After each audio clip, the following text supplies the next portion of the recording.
Petite visite Tropic Marché, on y va? Alors on a le rayon jus, avec les sirops, tout ce qui suit. On a des ignames blanc, igname France, igname jaune, avocat, patates douces, des cives, persil, bananes, christophine, riz, haricots, la pâtisserie, le poisson, le lambi, attention, et les boudins, les acras. On va parler un peu des épices, boudin, sauce chien, grenat aussi, colombo, pâte à colombo, sauce colombo et tous nos fameux piments aussi, des vrais piments. Chez Tropic Marché, on vous attend, on vous accueille, on est ouvert, tout est là chez Tropic Marché. C'est bien des autres, venez qu'à Tropic Marché. On vous attend.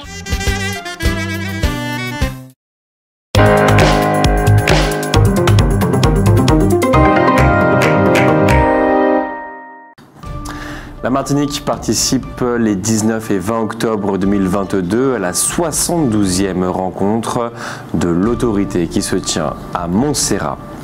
Le gouvernement poursuit son chantier pour inciter les Français à demander les prestations sociales auxquelles ils ont droit.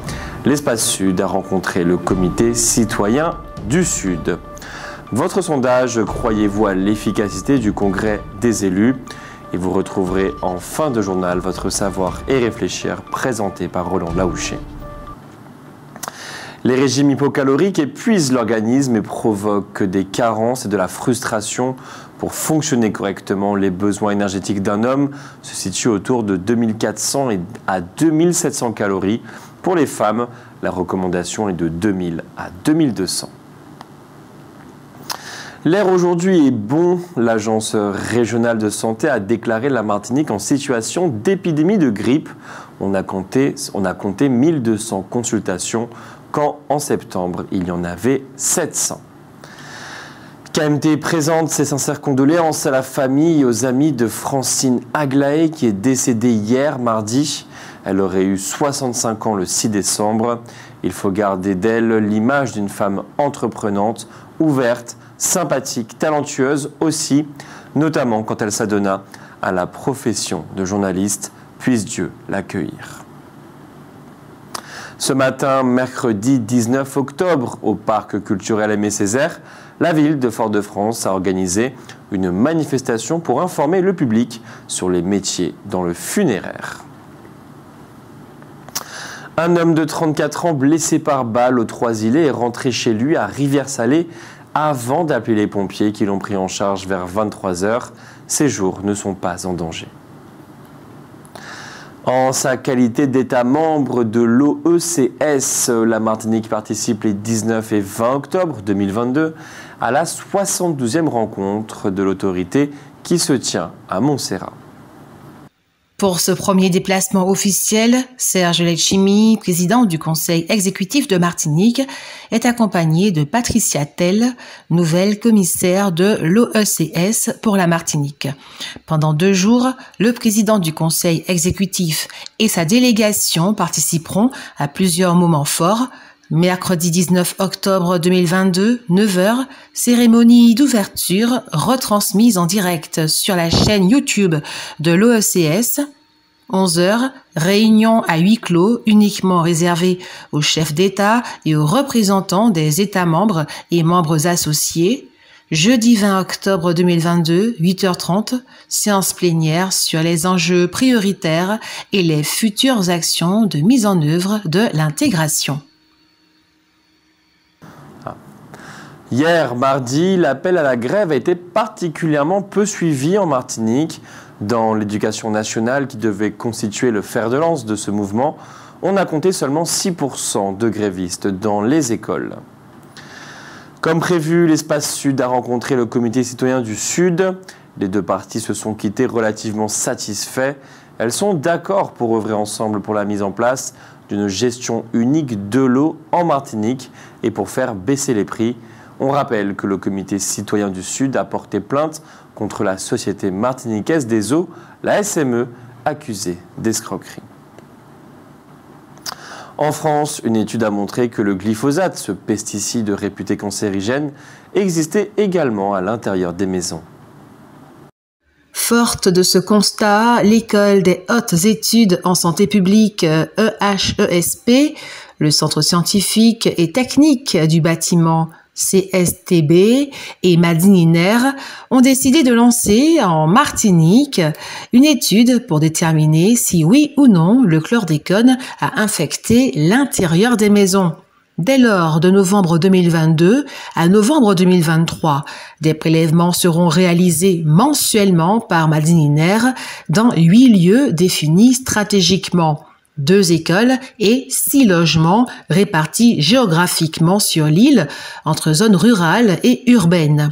Cette étude, réalisée avec le soutien financier de l'Office français de la biodiversité, OFB, s'inscrit dans le plan Ecophyto 2+, qui a notamment pour ambition d'améliorer les connaissances sur les risques et impacts des produits phytopharmaceutiques sur la santé et l'environnement, ainsi que sur l'exposition de la population. En définitive, l'étude PESTIMAR, c'est son nom, a pour objectif de documenter pour la première fois sur un territoire d'outre-mer la concentration de pesticides dans l'air et dans les poussières à l'intérieur de logements et écoles sur une période d'1 an. Le 19 janvier 2016, Jackie Danjon, un chef d'entreprise de 57 ans, un Français hexagonal, est tué à son domicile à Sainte-Marie. Son corps est retrouvé dans une ravine à Font-Saint-Denis plusieurs mois plus tard. Brunner Telamon, qui devait de l'argent à Jackie Danjon, est accusé de ce meurtre et condamné à 30 ans de prison. Il a fait appel de ce jugement. Le procès en appel se termine aujourd'hui, mercredi 19 octobre. Notons que 2 autres personnes sont également accusées dans ce procès. Elles ont aidé Bruno Telamon à se débarrasser du corps de Jackie Danjon. Le jeudi 29 septembre dernier était placé sous le patronage de Saint-Michel, saint patron de la ville du François et des parachutistes. Ce fut aussi le lancement des cérémonies et festivités de la fête patronale de la commune. 3 messes ont été célébrées, sont intervenus les pères Ben Donnet, cher enfant, curé du Saint-Esprit, Benjamin François Augrin de Rivière-Salée, Gabi Lémy de la Trinité, Pierre Zéclair, aumônier de l'hôpital du Lamentin, mais aussi Jean-Moïse Exantus de la paroisse de Sainte-Luce. Le père Jean Mielanski du François et Samuel Beaujour, respectivement curé et diacre du François. Tous ont insisté sur la bonté d'âme dont il convient de faire preuve à l'égard de son prochain. Le père Mielanski a par ailleurs annoncé que la communauté religieuse du François demande à l'archevêque David Macaire que l'église Saint-Michel soit élevée au rang de sanctuaire diocésain. Pour soutenir cette action, une archiconfrérie de Saint-Michel sera mise en place, sur le modèle du Mont Saint-Michel dans l'Hexagone. À l'issue de la messe de 10 heures, le lieutenant Jocelyn Daumerger, président de l'amicale des parachutistes de la Martinique, s'est exprimé au nom de ce corps d'armée. Puis le colonel Xavier Portail, adjoint interarmée aux Antilles, et le colonel Arnaud Crézé, chef de corps du 33e RIMA et représentant des parachutistes aux Antilles, ont salué les troupes. Enfin, ce fut au tour du sous-préfet du Marin, Sébastien Lanoye, et du maire, Samuel Tavernier, de prendre la parole. Pour clore la cérémonie, une gerbe a été déposée au pied de la statue de l'archange Saint-Michel, à l'intérieur de l'église.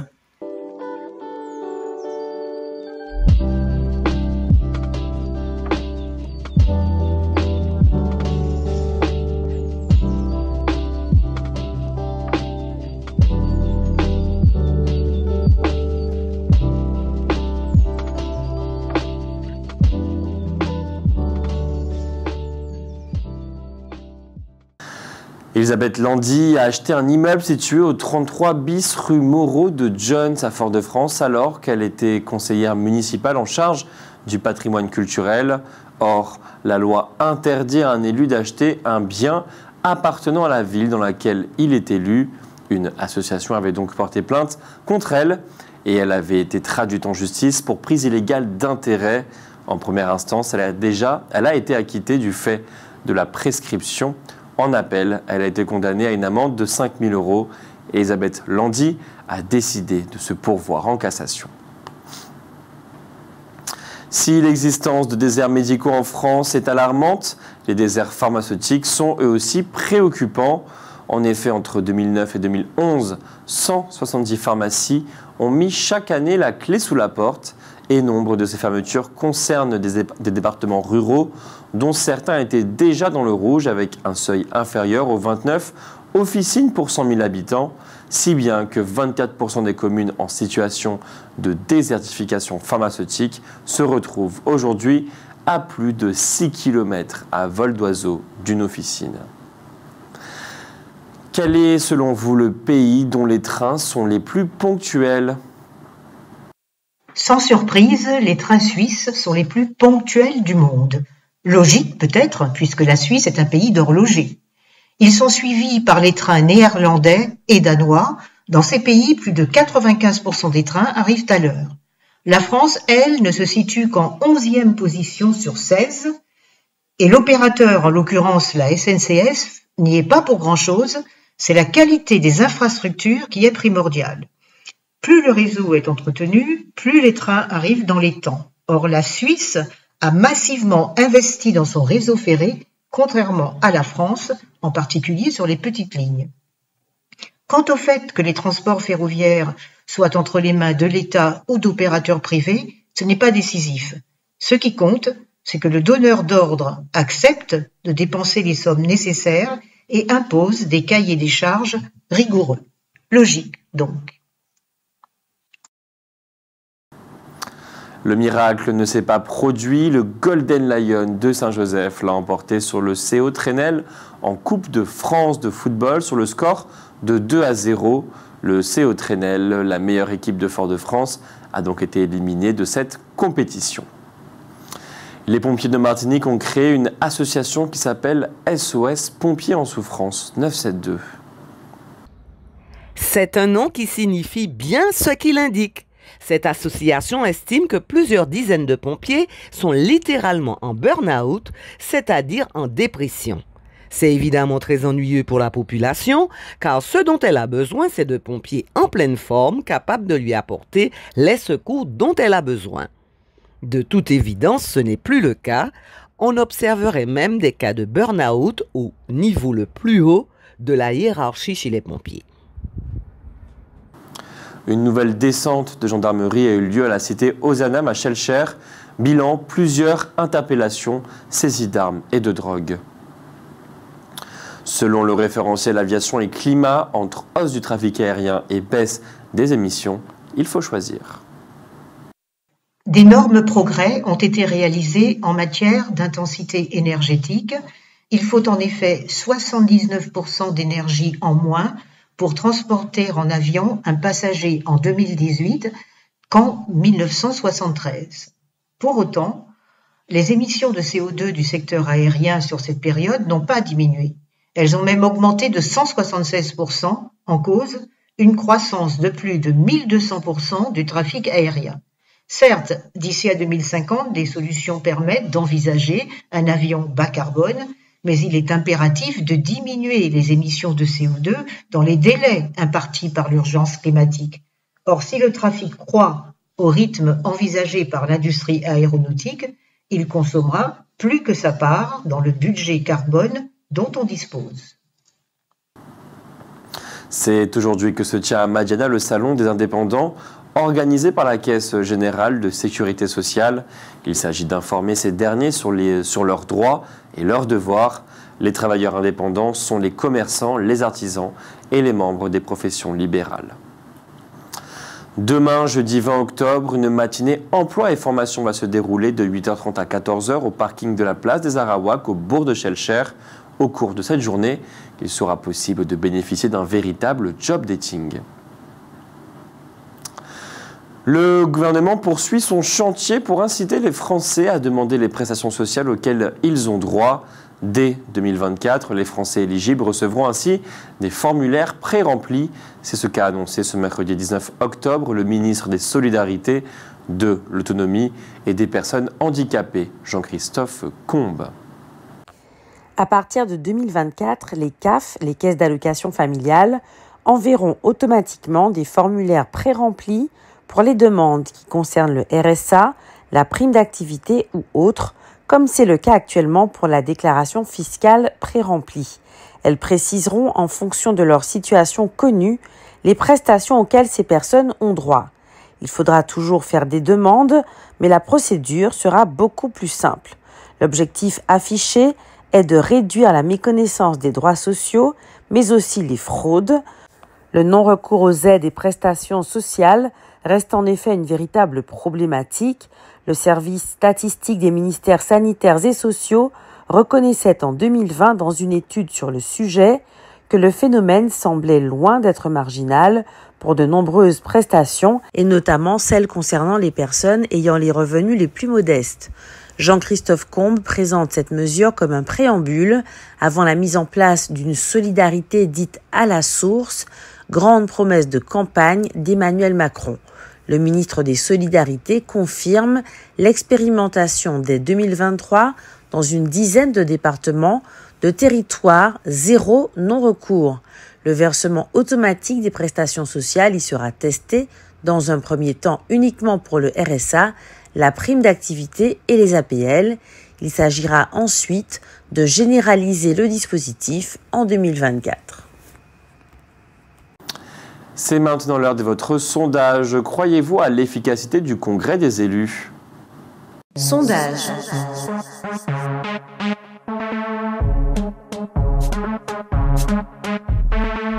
Sondage. Croyez-vous à l'efficacité du Congrès des élus? Bon, c'est quelque chose qu'on n'a jamais fait en Martinique. Alors maintenant, ils ont pris la Martinique à bras le corps. Il faut bien. On attend la réponse, les résultats. Simplement parce que ça aurait dû se faire depuis des années. Et aujourd'hui, on voit bien quand il y a une élection, à travers les élections, je crois qu'on a les réponses. Est-ce que tu crois en l'efficacité de ce congrès-là? Ah non, je ne crois pas. Je ne crois pas. Mais ils n'ont qu'à s'entendre. Les élus n'ont qu'à s'entendre et puis c'est tout. L'un donne la main à l'autre et puis le côté bon. Donc en fait, nous qu'à chercher un moyen pour nous attraper plus liberté, plus toute bagaille, plus décision, plus cohérence, puisque ça qu'a décidé là-bas par correspondre nous toutes les quoi ouais. Donc ça tout à fait normal et on a trouvé ça légitime et faut que nous travaillions dans ce sens-là en tout cas. Donc je pense que c'est un bon bail et je espère que ça qui bout dans des bonnes dispositions bah nous ça qui nous devant quoi. Croyez-vous à l'efficacité du Congrès des élus? Je crois en l'efficacité que les gens se réunissent pour trouver des solutions à partir de savoir ce que nous sommes en train de, pas souffrir, mais ce que nous sommes en train de vivre. Mais je pense qu'il faut qu'ils sachent ce qu'on est en train de vivre. Alors, s'ils ne savent pas ce qu'on est en train de vivre, ça n'a aucune efficacité. Par contre, je pense qu'ils savent. Je pense que tous, de droite ou de gauche, savent ce que les Martiniquais, puisqu'ils sont Martiniquais et lui aussi à la Martinique. Et ils ont des voisins, ils ont des parents, donc ils savent que nous avons du chômage, que la jeunesse est un peu perdue, enfin une partie de la jeunesse est perdue. Et puis par contre, c'est les solutions. Mais les solutions, il faut qu'ils entendent nos solutions aussi. Pas totalement. Disons que c'est rempli de bonnes intentions, mais au niveau des actions, qu'allons-nous trouver? Moi, en ce que je crois, c'est-à-dire que le congrès, les choses qui doivent être faites, c'est-à-dire c'est se calquer sur nos origines, ce que nous sommes réellement.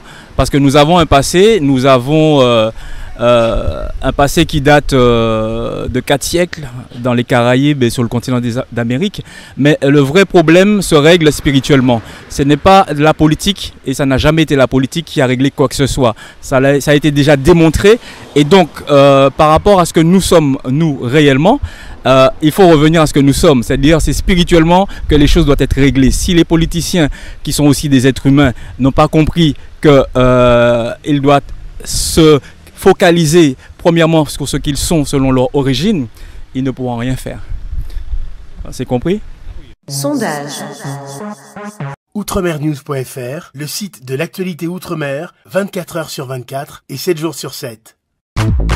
Retrouvez